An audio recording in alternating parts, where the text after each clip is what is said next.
아멘. 할렐루야.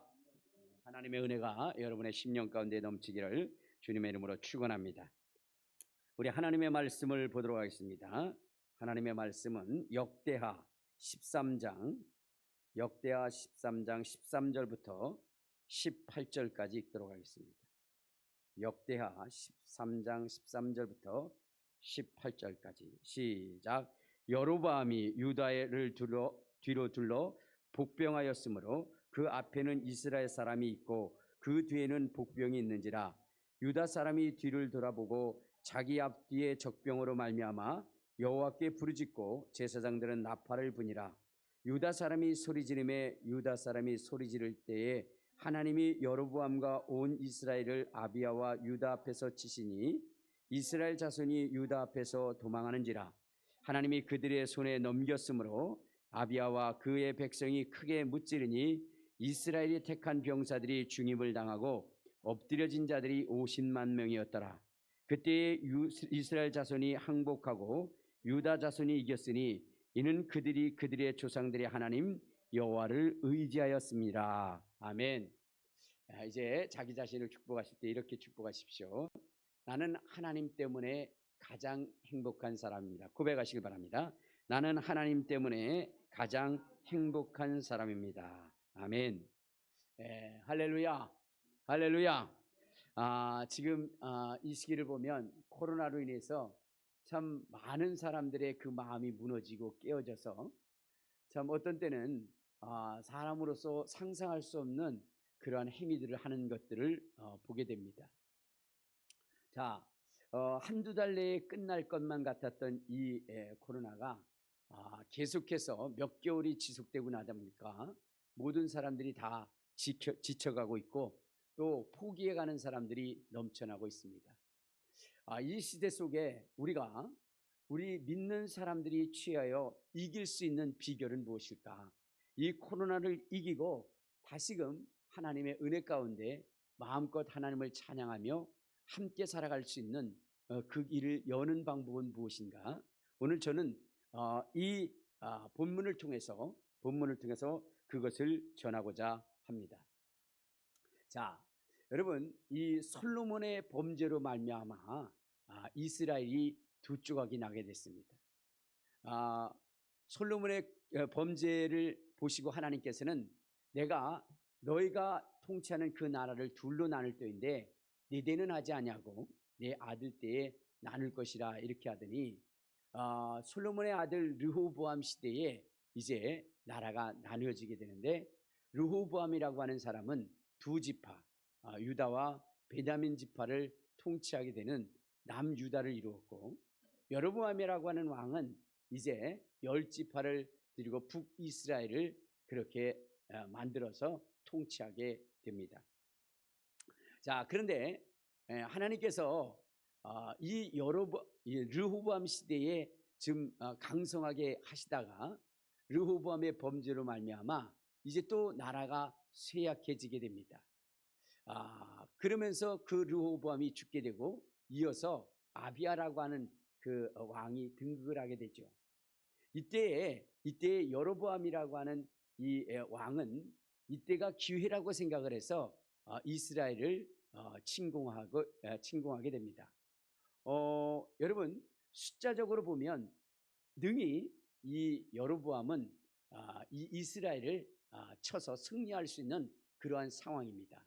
왜 그러냐면 지파수로 봐도 여러분 이 아비야 유다 왕 아비야의 그 통치 시대에 그 지파는 두 지파밖에 없는 거 아니겠습니까? 그러나 이스라엘 왕 북이스라엘의 왕인 이 여로보암은 바로 뭐냐면은 10지파를 다스리고 있고 군대도 80만입니다. 유다의 군대가 40만인데 이 여로보암의 군대는 80만이에요. 그러니 싸우지 않고 객관적으로 보더라도 여로보암이 이기는 것은 명확한 이깁니다. 자, 그런데 여러분들 여기서 이 아비야라고 하는 왕은 이 어려운 그러한 그 환경 속에서도 승리에 자신을 합니다. 이 전쟁에서 반드시 승리할 것이라고 하는 것에 대한 자신을 갖습니다. 우리 한번 성경을 보면 이렇게 얘기합니다. 자, 우리 한번 13장 12절에 보면 이렇게 얘기해요. 역대하 13장 12절 시작. 하나님이 우리와 함께하사 우리의 머리가 되시고 그의 제사장도 우리와 함께하여 전쟁의 나팔을 불어 너희를 공격하느니라. 이스라엘 자손아, 너희 조상들의 하나님 여호와와 싸우지 말라. 너희가 형통하지 못하리라. 그러니까 여러분, 이 여로보암이라고 하는 왕은 이제 80만의 군대를 얻었기 때문에 이 40만의 이러한 유다를 쳐서 이기는 것은 아무것도 아니에요. 왜? 숫자적으로 밀어붙이면 되는 겁니다. 여러분, 지금이야 전쟁을 하면 뭐 사람이 그렇게 중요하지는 않지만 왜? 무기가 발달됐기 때문에. 그러나 옛날에는 그렇지 않습니다. 우리가 6.25 때만 하더라도 통일이 임박했을 때에 다시금 유엔군이 밀릴 수밖에 없었던 것은 무엇 때문이야? 이 중공의 인해 전술 때문에. 아무리 죽여도 어떻게 돼요? 끊임없이 내려오는 그러한 그 숫자로 인해서 철수를 할 수밖에 없는 그러한 상황이 된 것처럼, 여러분 6.25 때도 그랬는데 과거에 여러분 솔로몬과 르호보암 시대 또 아비암 시대에는 얼마나 사람의 숫자가 더 필요하고 그것이 중요한 것인 것을 우리가 알 수 있지 않겠습니까? 자, 그런데 이러한 이 불리한 여건과 열악한 조건 가운데도 이 아비야가 승리를 자신했던 이유는 다른 것이 아니라 무엇이냐면 하나님이 자기와 함께하는, 하나님이 유다와 함께한다는 그러한 그 믿음 때문에 그렇습니다. 그러니까 여러분, 이는 그런 얘기를 하는 거예요. 자, 여로보암 왕아, 네가 많은 군대를 가지고 이끌어 왔는데 내가 너에게 한 가지 알려줄 것이 있다. 그것은 뭐냐면 여호와와 싸우지 마라. 하나님과 싸우지 마라. 하나님과 싸워서 이기는 존재가 없다.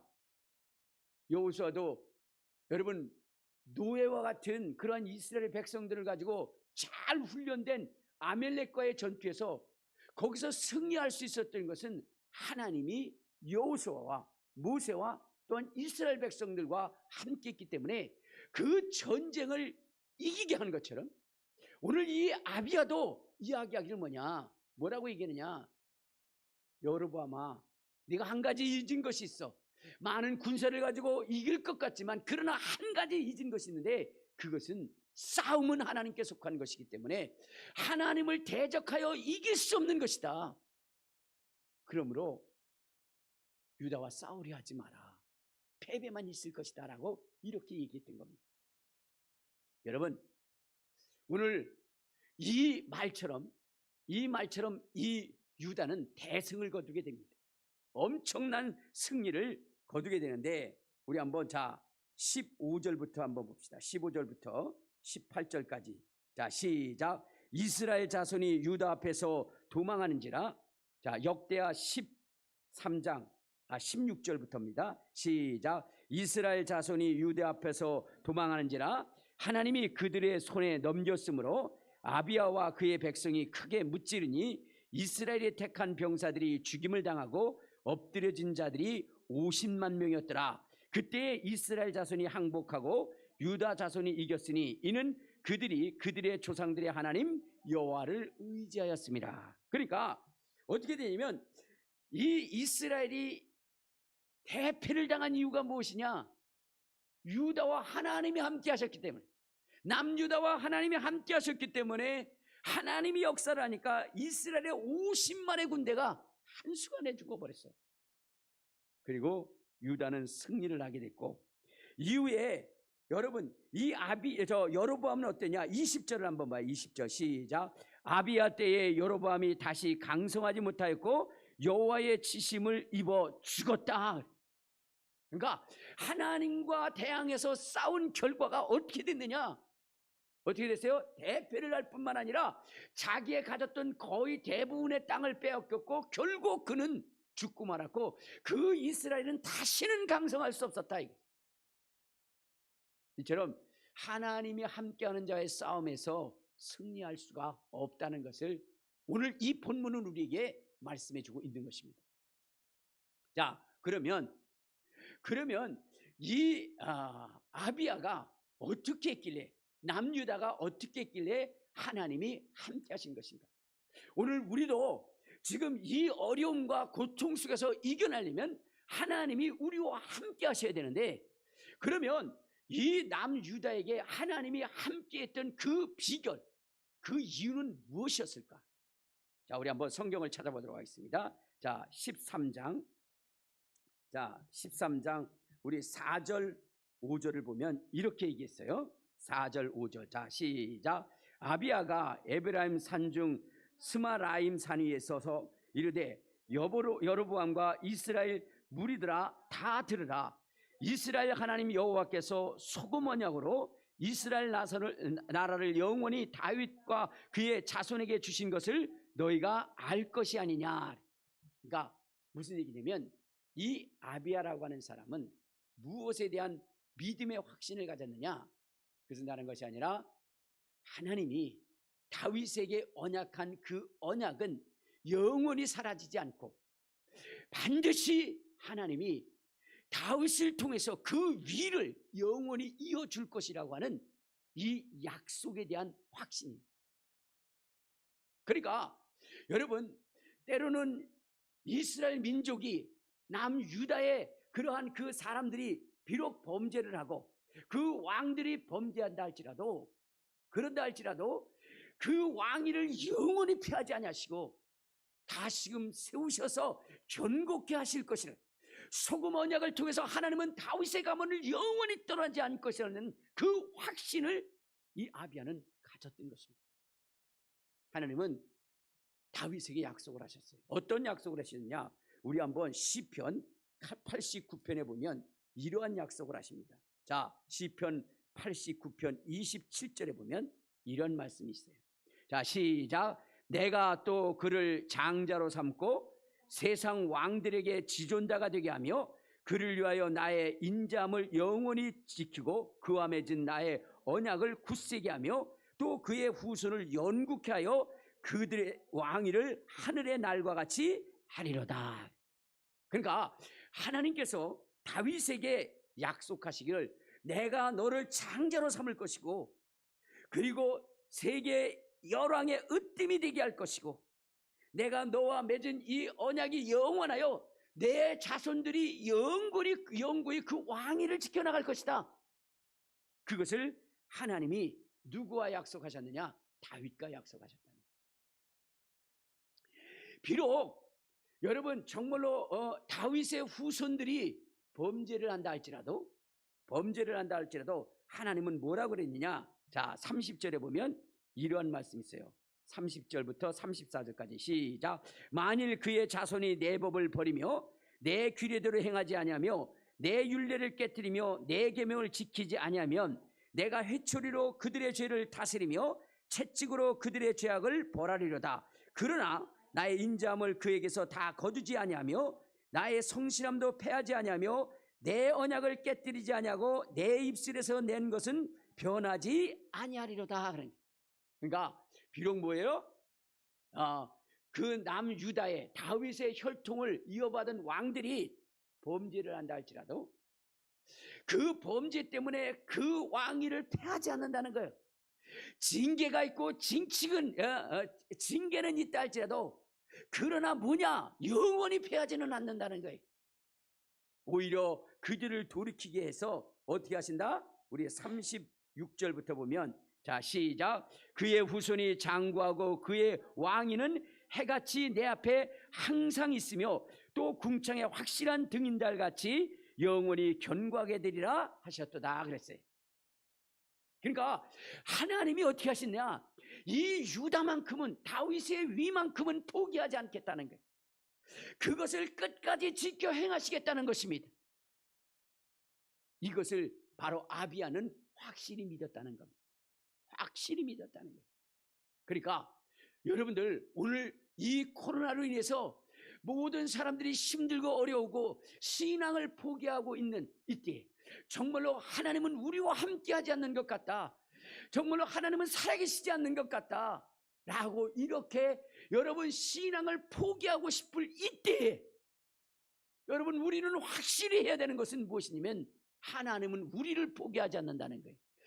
하나님은 우리를 구하와 같이 버려주지 않는다는 것입니다. 하나님은 우리를 끝까지 지키신다는 것입니다. 비록 우리의 죄로 말미암아 이러한 환경이 왔다 할지라도 하나님은 잠시 징계는 있을지라도 그러나 우리를 버리지 않고 우리를 끝까지 지키신다. 보라, 내가 세상 끝날까지 너희와 함께 할 것이고 내가 너희를 구하와 같이 버려두지 않게 할 것이라 라고 우리 하나님 이렇게 약속하신 것입니다. 그러므로 이 시련의 때에, 이 고난의 때에 우리는 이 약속의 말씀을 확실히 믿고 의지하여 이길 수 있는 저와 여러분 되시기를 주님의 이름으로 축원합니다. 여러분, 그 양진철 목사님이라는 분이 계십니다. 그분은 어렸을 때 너무나 불행한 인생의 삶을 사셨어요. 그가 정말로 태어나서 그가 항상 보았던 것은 뭐냐면 부부싸움이었어요. 부모님의 싸움이었어요. 그런데 이 싸움은 그저 티닥티닥하는 싸움이 아니라 전쟁을 방불케 할 만큼 그러한 그 싸움이었습니다. 한번 싸움이 일어나면 여러분 집안에 있는 모든 깨질 수 있는 모든 물건들은 다 깨지는 거예요. 그리고 뭐냐면 칼을 들고 싸우는 거예요. 그러니 그것을 보고 자란 그 목사님의 마음이 얼마나 조마조마했겠습니까?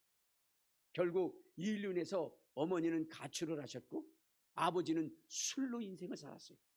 불행은 여기서 끝나는 것이 아니라 이제 그 동생이 하나가 있는데 그 동생은 자폐아로 태어났어요.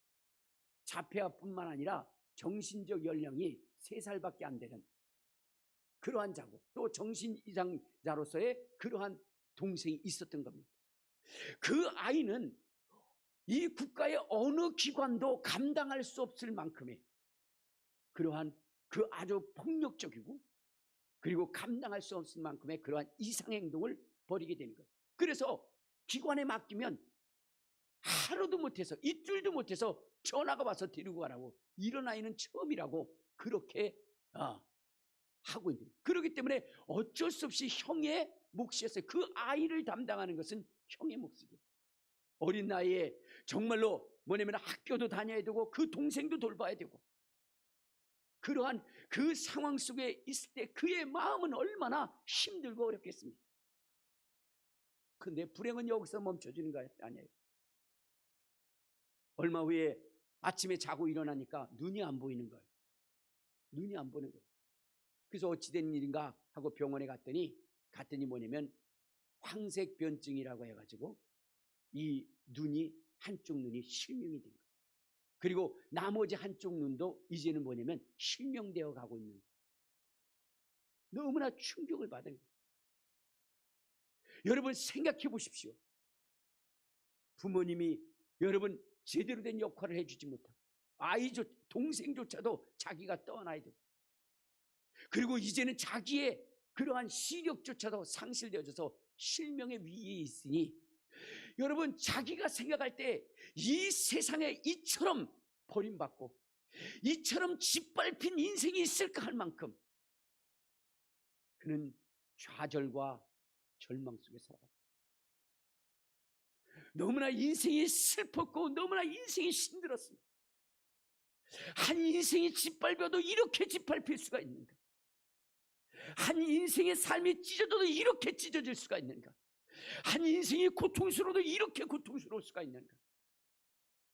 그는 너무나도 힘들고 어려서 결국 무엇이면 자살을 하려고 이제 칼을 들고 스스로 죽으려고 합니다.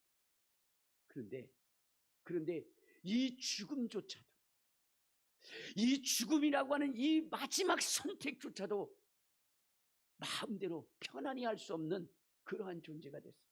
왜? 그 동생 때문에. 그 동생 때문에, 그 동생의 그 불쌍한 모습 때문에 도저히 죽을 수가 없는 거예요. 그래서 거기에 털썩 주저앉아서 통곡하고 한 인생이 저주를 받아도 이러한 저주가 어디입니까? 그러던 중 친구를 통해서 바로 그 CCC 그 수련회에 가게 됩니다. 그 CCC 수련회에 갔는데 모두가 다 은혜 받기 위해서 가. 그러나 자기는 따지기 위해서 가. 신이 있다면 내 인생을 이렇게 두지는 않을. 그래서 그 신 앞에 따지기 위해서 간 거예요. 모두가 다 정말로 기도하고 부르짖고 자기의 희망과 미래를 보장해달라고 구할 때에 그는 하나님 앞에 따졌어요. 신이 계시다면, 당신이 계시다면 나를 이렇게 놓을 수가 있겠습니까? 그리고 하나님 앞에 따지기 시작했어요. 그런데 그 기도하는 간간이 뭐냐면은 그 싱어들이 노래를 불렀는데 그 노래가 어떤 노래냐면 십자가 고통당하사 버림받고 외면당하셨네. 짓밟힌 장미꽃처럼 나를 위해 죽으셨네. 나의 주. 십자가 고통당하사 버림받고 외면당하셨네. 짓밟힌 장미꽃처럼 나를 위해 죽으셨네. 나의 주. 하는 그 찬송이 들리는데 자기가 이 세상 속에 가장 짓밟히고 가장 찢기고 상하고 그래서 도저히 살아갈 수 없는 그러한 인생이라고 여겼는데 자기보다도 더 철저하게 짓밟히고 자기보다도 더 철저하게 찢겨 고통당하시고 죽으신 주님이 계셨다. 그것도 그분의 죄 때문이 아니라 바로 우리의 죄 때문에. 그것을 계속 되뇌일 때마다 십자가 고통을 당하사 버림받고 외면당하셨. 짓밟힌 장미꽃처럼 나를 위해 죽으셨네. 나를 위해 죽으셨네. 그것이 이제는 자기의 이름이 거기에 들어가기 시작. 진철을 위해 죽으셨네. 진철을 위해 죽으셨네. 그것을 듣는 순간 그동안 있었던 분노, 그동안 있었던 그 외로움, 그 모든 것들이 사라지면서 주님께서 모든 것을 생각나게 하십니다. 그 엄마 아버지가 칼부림하며 싸울 그때에 두려워 떨게도 주님이 그와 함께 하셨고, 그가 동생 때문에 가슴을 찢고 애곡하고 통곡하고 울 때에도 주님이 거기에 계셨고, 그가 시력을 잊어가며 정말로 온몸이 떨려지며 그 의사의 소리를 들을 그때에도 주님이 그와 함께 하죠. 오늘 지금 이 순간에도 내가 아버지로부터 버림받고 내가 세상의 피조물로부터 버림받고 내가 아버지로부터 그 찢김을 당하는 그 십자가를 져야 했고 조롱하는 자들의 그 모욕과 굴욕을 당하면서 처절하게 짓밟힌 이유는 너와 함께하기 위하여, 너의 슬픔과 아픔과 함께하기 위하여 내가 이렇게 찢겼다. 그때 그 마음이 느껴지는데 너무너무 통곡할 수밖에 없었고 감사할 수밖에 없었다. 여러분, 하나님이 택한, 하나님이 부른 자, 하나님의 세운 자는 여러분 환난은 당할지라도 버림은 당하지 않는다는 것입니다. 비록 죄로 말미암아 환난과 고통을 당한다 할지라도 결코 주님은 버리지 않는다. 내가 세상 끝날까지 너와 함께, 내가 너를 고와 같이 버려주지 아니하리라. 내가 다시 너를 만날 것이고 다시 내가 손을 세울 것이고 내가 너와 영원히 함께할 것이다. 사랑하는 여러분, 이 확신을 여러분 가지셔야 되는 거예요. 이 환난의 때, 이 고난의 때에 여러분 주님이 여러분들과 함께 하신다는 이 사실을 잊지 말아야 되는 거예요. 아비아는 지금 사방으로 둘러보면 패배할 수밖에 없고 사방으로 둘러보면 질 수밖에 없는 그 상황 속에서 하나님이 함께 하시니 이길 수 있다는 거예요. 환경을 변화시킬 수 있다는 거예요. 이것 때문에 승리한 것입니다. 오늘 우리도 그와 같은 믿음을 가지시기를 주님의 이름으로 축원합니다. 주님의 이름으로 축원합니다. 두 번째는 여러분, 이들은 어떻게 했다라고 얘기했느냐. 우리 한번 다시 역대하 13장을 한번 찾아봅시다. 역대하 13장에 이 누구냐면 아비야가 왜 하나님이 자기와 함께 할 수 있었느냐라고 이야기하는데, 우리 11절을 한번 봐요. 13장 11절 시작. 매일 아침 저녁으로 여호와 앞에 번제를 드리며 분향하고 또 깨끗한 상에 진설병을 넣고 또 금 등잔대가 있어 그 등에 저녁마다 불을 켜나니 우리는 우리 하나님 여호와의 계명을 지키나 너희는 그를 배반하였느니라 라고 했어요. 자, 여기 보면 이 아비야가 하나님이 이 남유다와 함께 할 수 있는 이유가 무엇이냐? 그들은 아침 저녁으로 하나님 앞에 번제를 드렸다는 거예요. 하나님이 제사라는 그 명령에 불순종하지 않고 순종함으로 힘들고 어려운 때에도 하나님 앞에 하나님의 계명을 따라 예배했다는 겁니다. 번제물을 드렸다는 거예요. 여러분, 하나님은 우리의 인생 가운데 무엇을 받으시냐? 번제를 받으신다, 제사를 받으신다 이 말이에요. 구약에는 제사였고 신약에는 예배였습니다. 하나님은 예배를 기뻐하시고 제사를 기뻐하시는 것입니다. 그러므로 여러분, 하나님이 그 제사하는 민족, 그 예배하는 민족을 하나님이 떠날 수 없다는 것입니다. 그러므로 여러분, 이 코로나의 시대에 우리가 해야 할 것이 무엇이냐? 하나님 앞에 예배하는 것입니다. 하나님 앞에 예배하는 거예요. 어떠한 처소와 환경과 여건과 조건에 있다 할지라도 여러분, 우리가 포기하지 말아야 되는 것은 예배인 것입니다. 예배를 포기하지 않고 그 예배를 하나님이 원하시는 대로 드릴 때에 하나님은 여러분 우리의 앞날을 여신다는 것입니다. 하나님의 축복은요, 예배할 때 오시는 거예요. 예배할 때. 그러므로 우리가 예배를 잘 드려야 되는데 어떤 예배를 드려야 되냐? 여러분, 가인의 예배를 드려야 돼요. 하나님이 받으시는 기뻐하시는 예배, 그 예배는 어떤 예배냐? 가인의 예배. 가인의 예배라는 것은 무엇을 얘기하냐면 회개의 예배를 얘기하는 거예요. 회개의 예배. 아담과 하와로 말미암아 지어진 그 죄가 이제 아벨에게 전가될 때에 이 아벨이 했던 그러한 그 제사는 바로 회개하는 제사, 회개하는 제사를 드렸어요. 왜냐? 여러분, 가인은 곡물을 하나님 앞에 드렸지만 그러나 아벨은 뭐냐면 양의 첫 새끼와 그 기름으로 드렸다 그랬어요. 양의 첫 새끼와 그 기름, 즉 뭐냐면 뭐요? 정말로 희생제물, 그 희생제물을 하나님 앞에 드렸다는 거예요. 그 죄 용서함을 얻기 위하여 하나님 앞에 희생제물을 드린 거예요.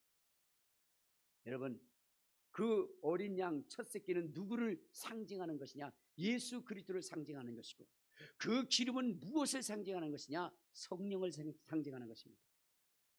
그러므로 그는 무엇이냐면 예수의 그 피와 성령님의 그 역사를 통해서 죄 용서함에 그러한 그 제사를 하나님 앞에 드렸던 것입니다.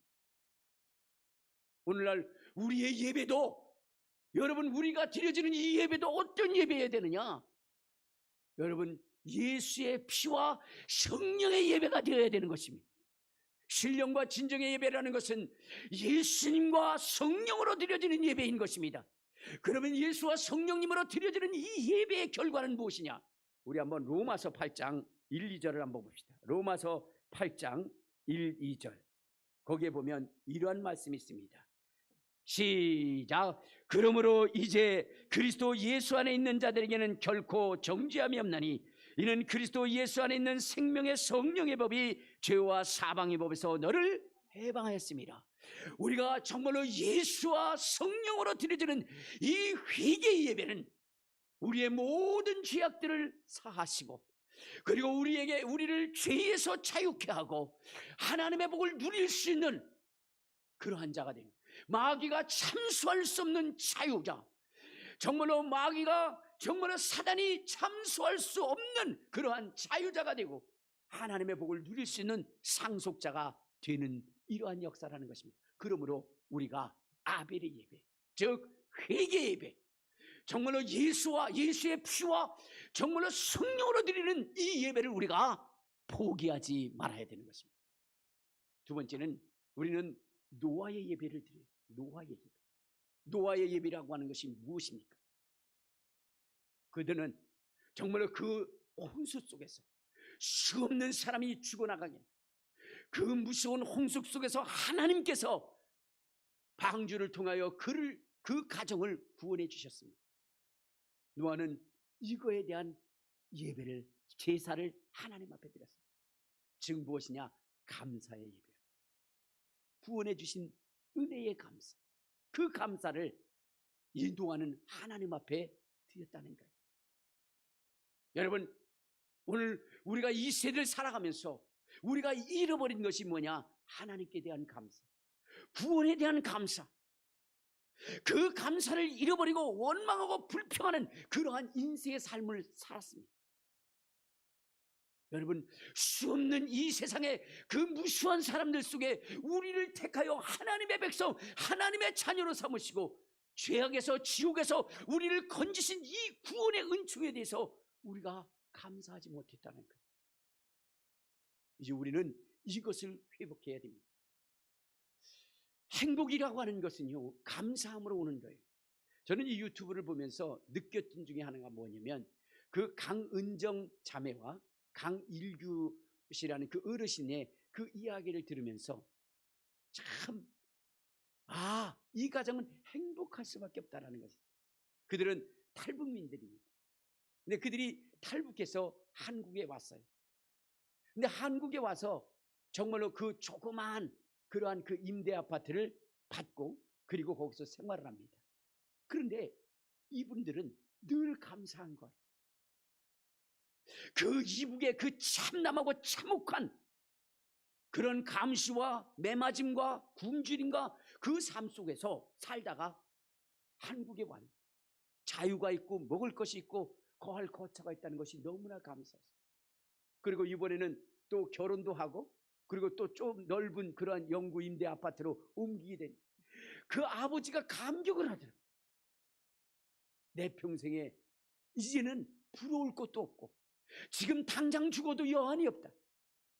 그 지옥 같은 삶에서 내가 벗어나서 이 대한민국에서 이 자유를 보며 대한민국의 눈부신 발전을 보며 자부심과 긍지의 백성으로 살아갈 수 있다는 거, 나는 이것이 너무나 행복하다. 그렇게 얘기를 하는. 그러면서 그 따님은 무엇이냐면 때로는 강연도 다니고 그럴 때마다 그는 항상 감사를 하는 거예요. 왜? 차를 타고 고속도로를 가고 터널을 통과할 때마다 도로가 깔려지는 그곳들을 볼 때마다 감사하지 않을 수가 없었다. 그 이북에 있을 때는 질퍽거리는 땅, 차도 제대로 된 차가 아니라 고장나면 몇 시간쯤 머물러야 하는 차, 이러한 것들의 그러한 삶 속에서 살았던 이가 정말로 막 그냥 비 오는 날에도 걱정 없이 쭉쭉 달릴 수 있는 이러한 고속도로, 그리고 산을 넘지 않아도 그 속으로 뚫고 나가서 그렇게 가게 하는 이 터널의 이러한 부분들, 이런 것들을 보면서 감사하는데, 그것들을 하기 위해서 땀 흘린 자들의 그 수고를 생각하니까 감사하지 않을 수가 없다는 거예요. 여러분, 그러한 그 감사를 할 때 그는 너무나 행복했던 겁니다. 여러분, 오늘 우리가 지난날 예수의 구원하신 그 구원에 대하여 정말로 구구절절히 감사하지 못하고, 또한 우리가 자유롭게 예배드릴 수 있는 그 상황에 우리가 자유롭게 예배드릴 수 있는 그 상황 속에서 하나님 앞에 감사하지 못하고 오히려 원망하고 불평한 그러한 인생의 삶을 살아요. 그러므로 이러한 환난이 온 것은 아닌지 우리 생각해 봐야 됩니다. 그러므로 지금 이때에 우리는 노아와 같이 감사의 예배를 드릴 수 있는 사람이 되어야 돼요. 감사의 예배. 그러면 하나님은 다시 회복시킬 것입니다. 여러분, 감사의 반대말은 우리는 불평이라고 생각하지만 사실은 감사의 반대말은 불평이 아니라 무엇이냐면 당연히 여기는 것이라고. 당연히 여기는. 여러분, 우리는 너무나 모든 것을 당연하게 여겼어요. 우리가 누리는 삶, 이것을 너무나 당연하게 여겼어요. 우리가 정말로 건강을 가진 것, 이걸 너무나 당연하게 여겼어요. 우리가 먹고 사는 것, 이것을 당연하게 여겼고, 우리가 예배드리는 것, 이것을 당연하게 여겼던 것입니다. 여러분, 이것이 우리에게 올 때까지 얼마나 많은 사람들의 그러한 희생과 고통이 있었고, 우리가 예배를 드릴 때에 여러분, 우리 주님이 얼마나 십자가에서 고난을 당하고, 또한 성령님이 우리를 얼마나 지켜주셔서 그 일로 인하여 드려진 그의 희생으로 말미암아 이루어진 것임에도 불구하고 우리는 이것이 당연한 것이라고 여겨졌던 것입니다. 그래서 감사하지 않았습니다. 이제 우리는 노아와 같이 감사의 예배를 드릴 수 있는, 예배한 거게 한 것도, 찬양하게 하게 한 것도, 기도하게 한 것도, 봉사하게 한 것도, 여러분 이제 우리는 감사하면서 노아와 같이 예배를 드려야 됩니다. 또한 여러분, 아브라함과 같은 그러한 제사를 드려야 돼요. 아브라함은 어떤 제사를 드냐? 하나님이 약속하면 그것을 자기의 것으로 삼기 위해서 소유를 위한 예배를 드렸다는 겁니다. 하나님이 아브라함을 불러서 말씀하십니다. 네 본토 친척 아비집을 떠나라. 내가 너로 하여금 가나안 땅에 들어가게 할 것이고, 내 자손을 하늘의 별과 같이 많게 할 것이고, 너를 저주하는 자를 저주하고 너를 축복하는 자를 축복할 것이며, 정말로 내가 너에게 모든 지경과 환경을 열 것이며 큰 민족을 이루어질 것이다. 이렇게 얘기했을 때 아브라함이 한 것이 뭐냐? 번제의 제물을 하나님 앞에 드렸다. 아들이 없을 때도 내가 너의 자손을 하늘의 별과 같이 많게 할 것이다. 그때에도 그가 한 것은 무엇이냐면 바로 제사였다는 거예요. 여러분, 예배라고 하는 것은 하나님의 복을 내가 소유하는 거예요. 그러므로 여러분들도 성경을 읽다 보면 하나님이 약속한 축복이 있어요. 그것을 얻기를 원한다면 그 즉석에서 여러분들도 예배를 드리시길 바랍니다. 사람의 상관없이 그 즉석에서 무릎 꿇고 하나님 앞에 예배를 드리며, 주여 이것이 내 것입니다. 이것이 내 소유물입니다. 내 인생 가운데 주어질 하나님의 복입니다. 그렇게 예배할 수 있는 여러분이 되시기를 바랍니다.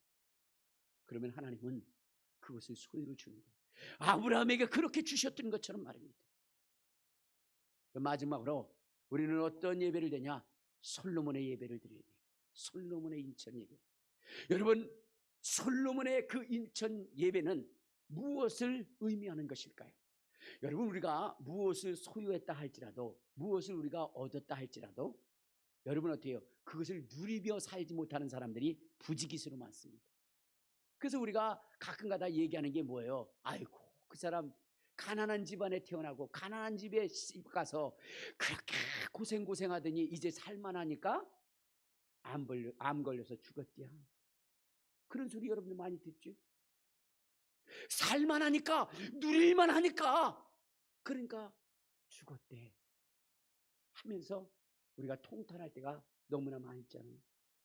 여러분, 솔로몬의 번제는 바로 그런 것입니다. 주어진 것을 누리며 살 수 있는, 그가 왕으로 살아갈 때 그 백성들이 주어졌을 때 그걸 통치할 수 있는 그 능력, 그것이 바로 솔로몬이 받은 축복, 지혜, 그것으로 통치하고 누렸던 거죠. 뿐만 아니라 구하지 아니한 것까지라도 능히 주게 하시는 그러한 제사가 바로 솔로몬의 제사인 것입니다. 그러므로 오늘 우리가 여러분 하나님 앞에 정말로 예배를 하되 이와 같은 예배를 드려야 되는 것입니다. 그러면 하나님이 여러분의 인생 가운데 역사하시는 거예요. 오늘 저는 여러분들에게 다시금 말합니다. 지금 우리가 정말로 짓밟힌 삶처럼 때로는 핍박받고 고난받고 힐난받는다 할지라도 하나님이 우리를 놓지 아니할 것이고, 하나님이 우리를 부르실 것이고, 다시금 세울 것이고, 다시금 부유케 할 것이고, 다시금 승리하게 할 것을, 그것을 믿고 하나님 앞에 거룩한 예배, 하나님 앞에 복된 예배를 드릴 수 있기를 주님의 이름으로 축원합니다. 무엇보다도 예배가 중요한 것입니다. 여러분, 이스라엘이 멸망을 당한 이유가 뭔 줄 아십니까? 예배를 포기한 므낫세 때문입니다. 여러분, 므낫세 때문에 하나님이 이스라엘을 흩을 것이라 했고 그 결과로 몇천 년 동안 여러분, 이스라엘은 나라 없는 삶을 살았어요. 그러나 다윗의 언약으로 말미암아 다시금 회복되었습니다. 그런데 여러분, 문하셋이 지은 죄가 뭘까요? 예배를 포기한 겁니다. 예배를 포기한 겁니다. 제사를 포기하고 우상 앞에 제사를 드렸던 것입니다.